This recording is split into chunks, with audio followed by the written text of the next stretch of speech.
Hey folks, welcome to Blaymore, where we unpack weapons from movies, games, and history to see how they stack up in real life. Today, we're slicing into the stiletto knife, that razor-sharp icon that starred in everything from Renaissance duels to your CS2 inventory.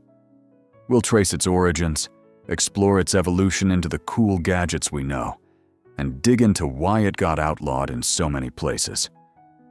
If you're ready for some blade lore that might surprise you, did you know stilettos basically birthed modern switchblades? Drop a like and watch till the end. Let's get pointed. Picture this. It's the late 15th century in Italy, and knights in clunky plate armor are clashing. Enter the stiletto, not your typical broadsword, but a precision tool born from the Latin stylus, meaning a sharp writing stick or pointed rod. This wasn't a slicer, it was a piercer, designed with a long, narrow blade, often 30 cm or so, that could slip through chainmail gaps or armor joints for a quick, merciful finish on a downed foe. Historians call it the dagger of mercy, tracing back to 12th century battlefields where it ended suffering without the mess of hacking. Early versions had straight, cross-shaped guards for grip, and blades that came in flat, round, oval, or even four-sided profiles. Some sharpened for edges, others pure needle points without any cutting surface. By the 16th century, it leveled up. Nobles started using it in duels to parry enemy swords or as a sneaky self-defense backup, leading to fancier guards for better control. Fast forward to around 1600 in Genoa, and the Genoese knife emerges, a game-changer that shifted the stiletto from elite military gear to everyday carry for sailors, merchants, and common folk. These weren't dainty toys.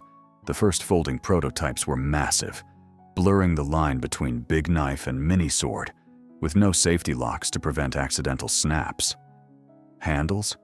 Crafted from olive wood, sage, laurel, or even ivory for the elite. Asymmetrical for a natural draw. There was even a wild variant, a hidden O-shaped stinger blade tucked inside the main one, unscrewing from the handle to turn a peaceful tool into a surprise stabber. No wonder it stuck around. Versatile, concealable, and brutally effective. The stiletto's star really rose in the 20th century. During the grueling trenches of World War I, it became a go-to for scouts on silent missions, quick, quiet strikes to take out sentries without raising alarms.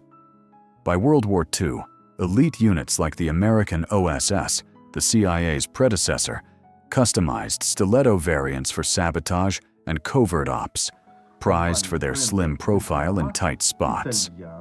In the late 1940s, British close combat experts William Fairbairn and Eric Sykes drew heavy inspiration from the stiletto's design to create their legendary Fairbairn-Sykes dagger, a double-edged wonder with a slim blade optimized for deep, decisive thrusts, though it could handle slashes if sharpened well.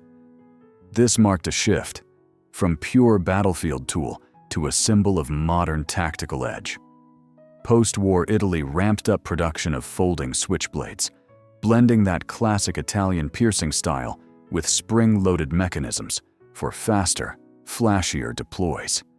Side folding or out the front, locking solid for action.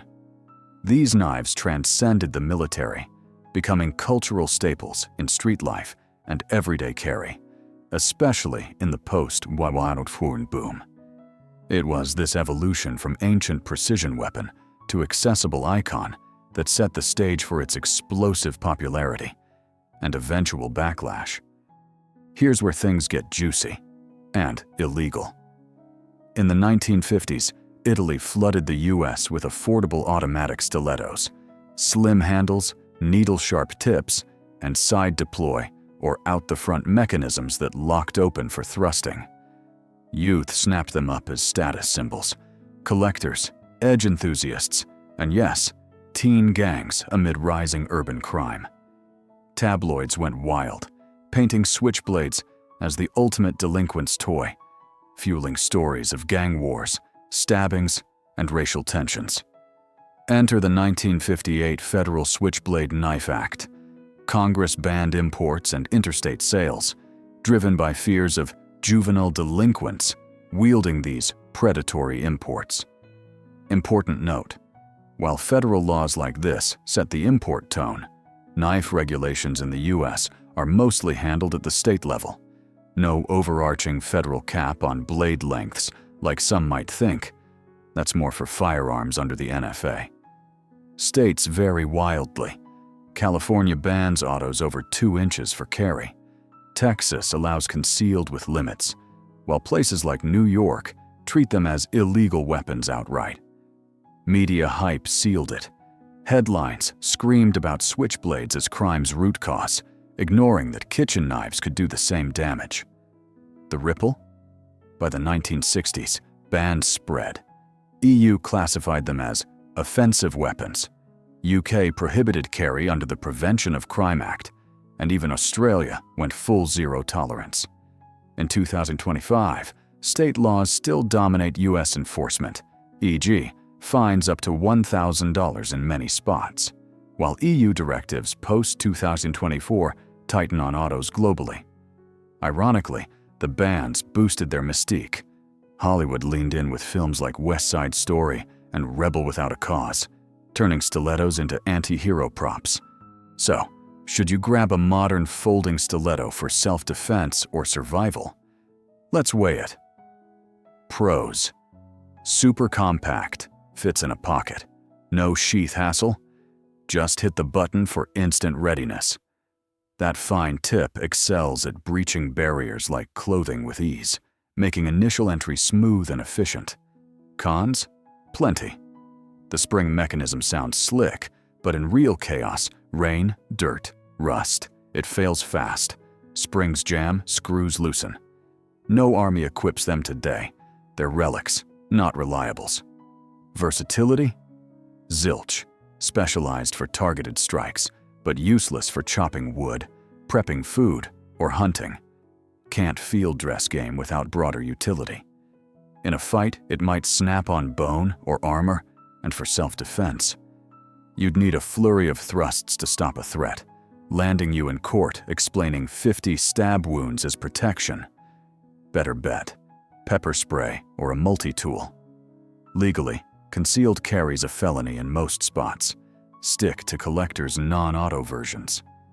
Bottom line, iconic look, poor practicality in 2025. Finally, how do games and films stack up?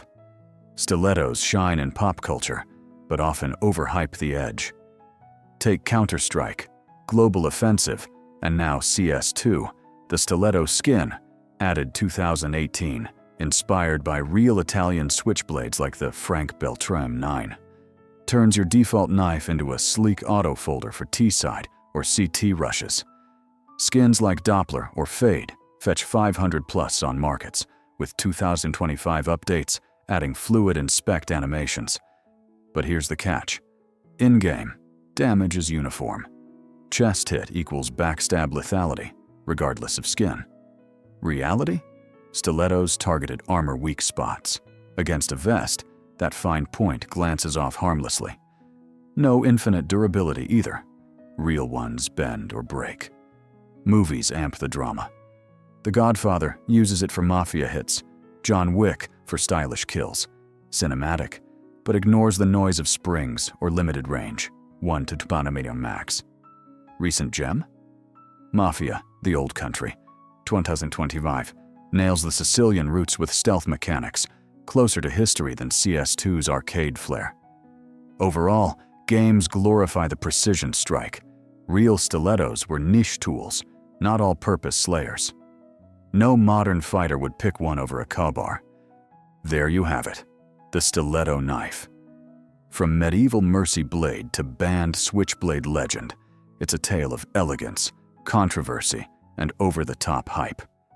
Game hype or historical gem? Hit the comments with your favorite stiletto moment.